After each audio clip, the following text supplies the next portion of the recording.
Fala pessoal, todos bem? Sejam todos muito bem-vindos, eu sou o William Godoy, trazendo para vocês mais um vídeo aqui falando sobre o nosso Flamengo. E no vídeo de hoje nós vamos falar sobre um jogador, uma novidade aí do Flamengo, né, de interesse no mercado, tentando ali trazer, quem sabe, um jogador suíço, cara, no elenco do Flamengo. A criatividade do Flamengo tá dando bastante trabalho aqui pra gente, tá?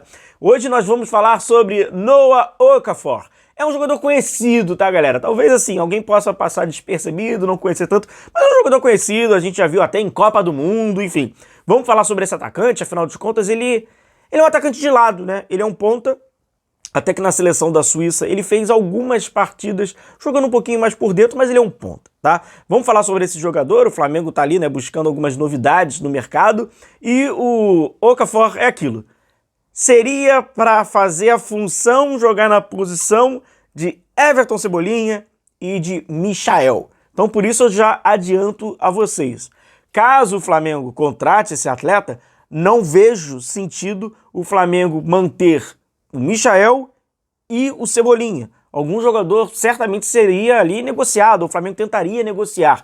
Verdade que ambos os jogadores têm ali, né, um contrato e têm um salário alto, o que poderia atrapalhar um pouquinho ali o Flamengo, mas não teria três jogadores para fazer a mesma função praticamente, jogam na mesma posição, tem algumas semelhanças. Até falando sobre isso, embora jogue ali também, né, na mesma posição ali e faça a função do Michael, ele é muito mais parecido com o Everton Cebolinha, né? Até porque o Michael, ele, né, tem uma singularidade, assim, é bem ímpar, né? É bem difícil você encontrar alguém parecido. Mas com o Cebolinha, ele é bem parecido ali com o Cebolinha, até a forma de jogar e tal. Vamos falar sobre esse jogador, que ele é suíço, né? Mas já começou no início da carreira tendo uma polêmica. Afinal de contas, ele tem a mãe nigeriana e ele, né, poderia jogar pela seleção da Nigéria. E havia uma certa expectativa que o Okafor iria jogar pela seleção nigeriana. Inclusive a federação da Nigéria fez o convite, formalizando, tudo certo.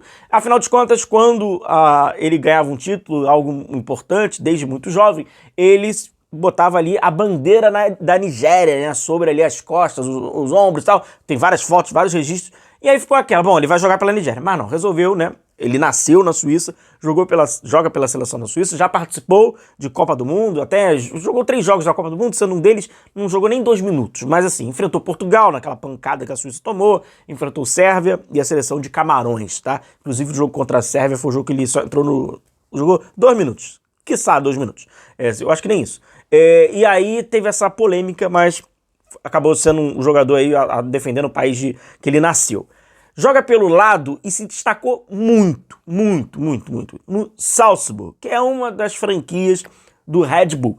Red Bull que a gente ainda vai falar nesse vídeo sobre ele lá na frente, pois ainda vai ver o interesse do Red Bull, mas acabou um impeditivo maior quando a gente fala sobre ele, acabou atrapalhando. O que acontece é o seguinte, ele fez uma grandíssima temporada, os seus melhores números até passam, né, por essa temporada.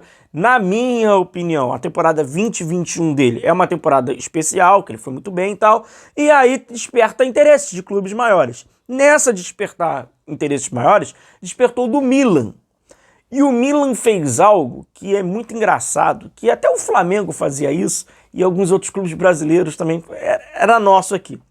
Sabe aquele jogador, em aspas, desconhecido, quando você enfrenta ele, você toma um belíssimo gol, aí todo mundo fica falando dele, aí tu acaba contratando. Teve uma época que o Flamengo fazia isso, o Botafogo fez muito isso, muito isso.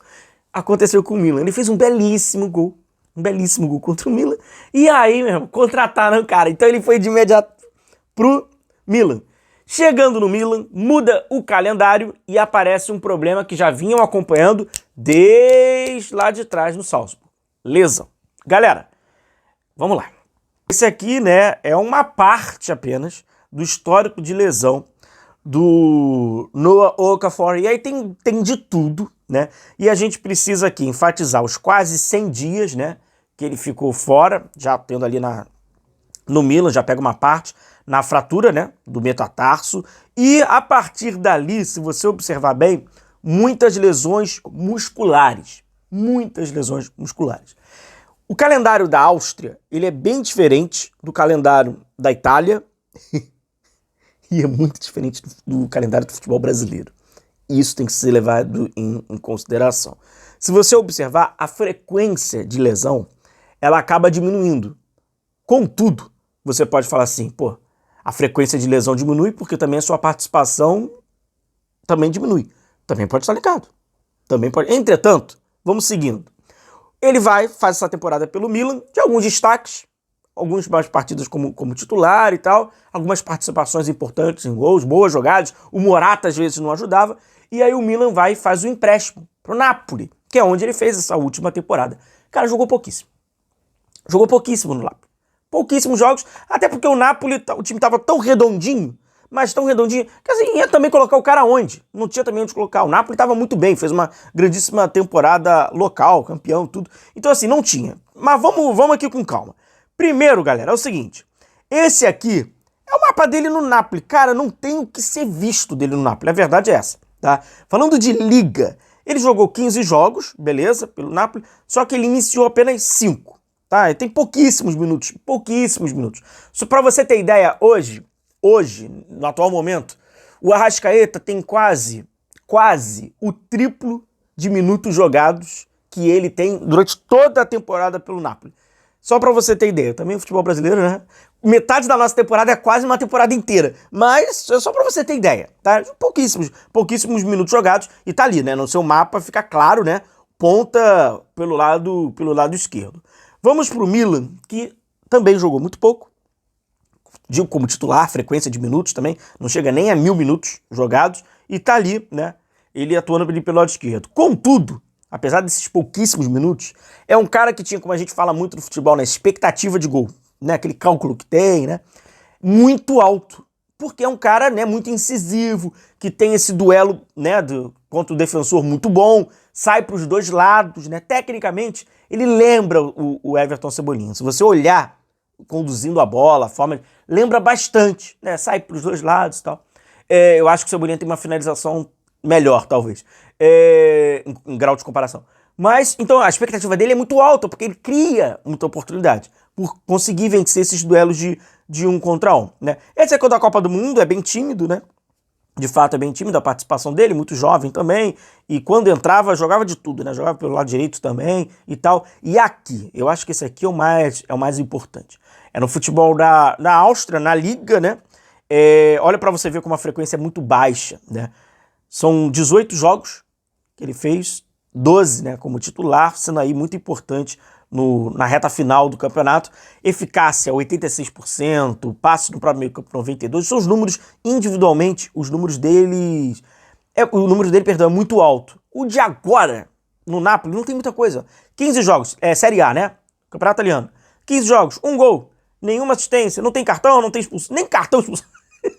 Jogos como titular, 14% apenas. Minutos em campo, 13%. Participação, 2%. Então, assim, ele não tem impacto nenhum na campanha do Napoli.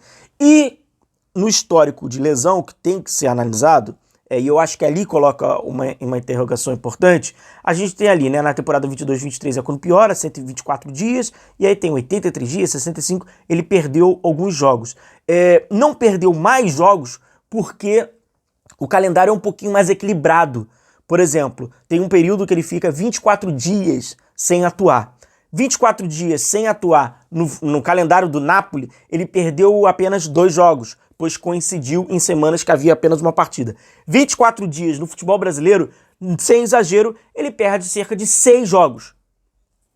Por baixo, porque a gente tem mais ou menos uma média de 3,5 dias para uma partida. Então, ele já perderia quase 6 jogos, o que é bastante. O grande ponto de interrogação aqui é o investimento com o retorno de frequência. Por mais que tenha diminuído as lesões, também diminuiu a sua frequência dentro de campo. Um ponto muito importante que não pode ser ignorado e que aumenta ainda mais essa interrogação do que ele seria dentro desse calendário do nosso futebol. Como ele é muito bem visto pela franquia do Red Bull e jogou muito bem no Salzburg, o Red Bull Leipzig tentou fazer a sua contratação e assim ele retornaria para a franquia Red Bull. O que dizem na época é que o Leipzig não aprovou no exame médico, o que é muito, mas muito grave. E quando a gente fala sobre um jogador que tem no seu histórico umas lesões musculares há 2, 3 anos e que vai, né, levando agora em 2025 dessa temporada, e um jogador de muita explosão. Ele é um atleta que, como trabalha bem aberto pelo lado esquerdo e tem muito esse duelo do 1 contra 1, é o tempo todo. É um jogo de explosão, é o tempo inteiro. É também a característica do Everton Cebolinha, né? É de explosão, o tempo inteiro você tem que fazer explosão. E aí a lesão na coxa, sobrecarga. Com isso, vai dando ainda mais problema até pelo seu estilo de jogo. Acho um nome extremamente criativo, fora do normal. Ele tem apenas ali 25 anos, mostrou muito talento, mostrou ser uma promessa interessantíssima para o futebol suíço, do futebol, e atuou muito bem no Salzburg, fazendo uma campanha importante até agora. Hoje, no futebol italiano, não teve absolutamente nada de Okafor, nada, não tem nada, e ele não tem impacto nenhum nesse Napoli aí que acabou escrevendo seu nome na história. E dentro desse cenário dele, estar no contexto do futebol brasileiro, bota um ponto de interrogação gigantesco. Afinal de contas, não saberemos ali como o seu corpo vai reagir a um calendário que fisicamente exige muito mais. Grande abraço, tamo junto. Qualquer novidade a gente vai trazendo por aqui. E aí a gente fala ainda mais sobre Okafor, sobre Carrascal, perfis bem diferentes, tá? Um parênteses importante. Você que acompanha o Carrascal, os vídeos que a gente fez sobre ele, são perfis bem diferentes de estilo de jogo, tá bom? Grande abraço, tamo junto, a gente vai se vendo. Valeu!